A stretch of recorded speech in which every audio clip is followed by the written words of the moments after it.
Welcome to another edition of Bringing Hope to Alzheimer's. I'm Anne Fraser, and today I want to tell you a lot about the gala that I throw here in Kansas City. And I think there's other galas that are all around that are thrown in different cities across the United States, but I'm going to tell you why I started mine here in Kansas City and what my goal is. So with the Alzheimer's, with the gala, I want to make sure that my message is very clear.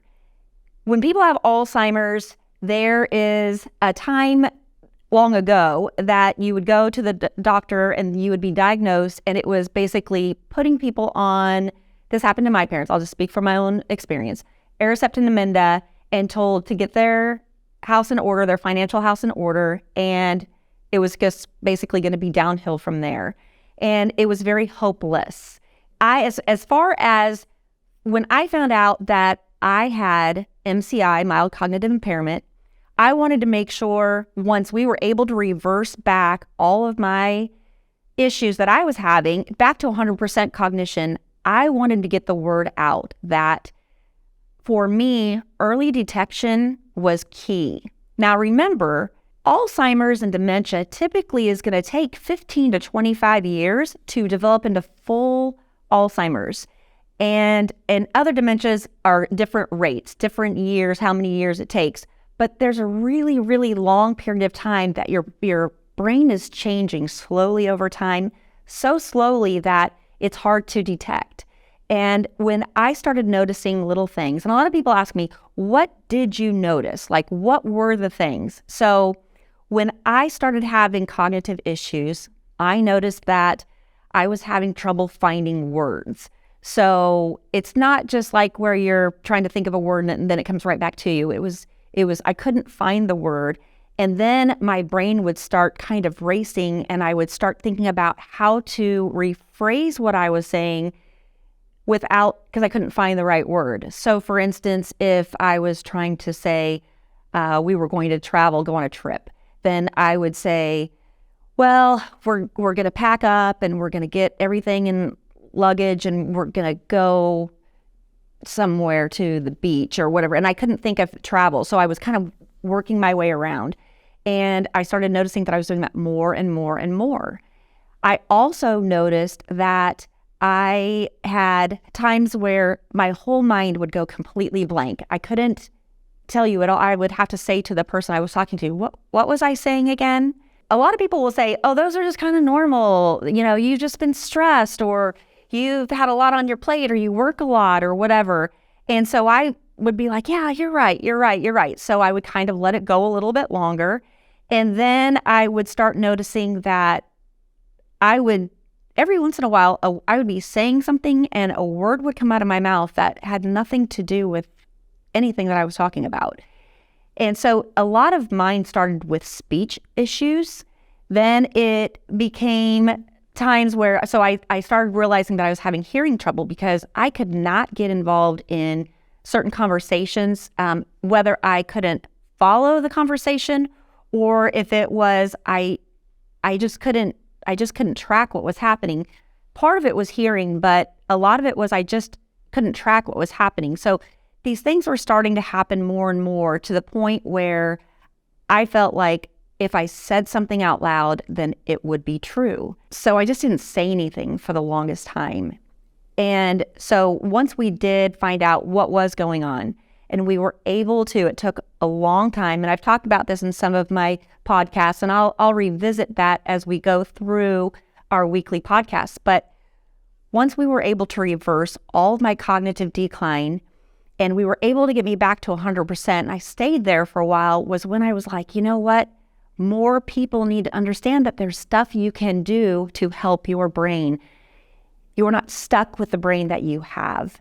And it was a journey for me, and it still is. So a lot of the things when I throw the gala that I put in my speech, I talk about early detection. If you start noticing that you're having some trouble and you feel like you could justify away, I'm super stressed, so I've got so much work to do. Oh, things in our world are stressful. Finances everything's so high and expensive right now. Whatever it is, and you start using those as excuses, that may not necessarily be just because you're stressed. So take those things seriously and really think about getting your brain evaluated.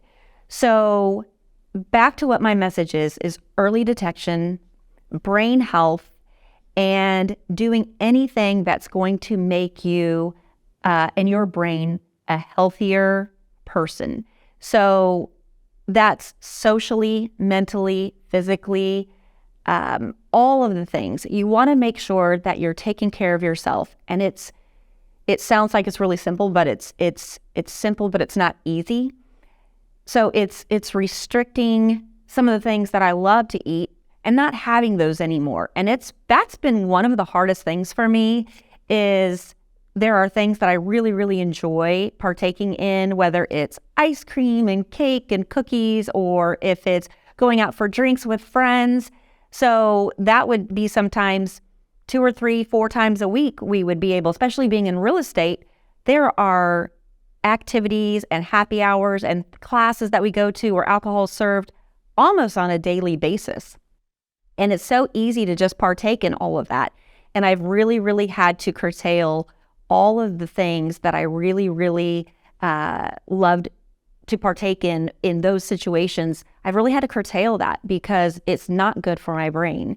And one thing that I've just done recently is I went on ahead and I did, Dr. Daniel Amen does a SPECT brain scan. And I went and I had all of my brain scanned because I really want to see, are all the things that I'm doing, is my brain changing in a really positive direction as much as I feel like it is? Because if I'm to stay on my plan, then my brain will start having some issues again, and it'll start with my speech.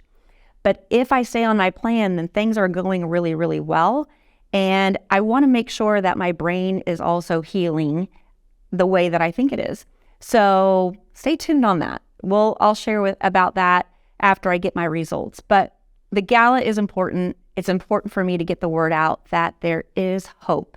And if you have a family history of loved ones that have suffered from some form of dementia, for me, especially with Alzheimer's, but like I said, my dad had dementia, he had vascular dementia, then it's important to make sure that you're staying on top of your brain health. And it doesn't mean that you have to eat twigs and gravel and dirt. You actually eat real food, and I find all the food that I eat now so enjoyable, and I don't miss all the things as much as I used to. And it just for me, it's taken some time, but you can change your brain. You can make your brain healthier. Even if you don't have dementia in your family, you can make your brain healthier. And there's a lot of ways you can do it, and it's through your lifestyle. So there's a lot of great books that I read, a lot of great neurologists and psychiatrists and all these people who are putting out great information with real studies showing that people who are having some cognitive issues, it can potentially be reversed by doing some things. And so seeing your doctor and finding a great doctor that can give you that information and advice and do the proper tests is super important. So if you have any questions, I'd love to answer those. And I appreciate you guys tuning in today, and we'll talk next time.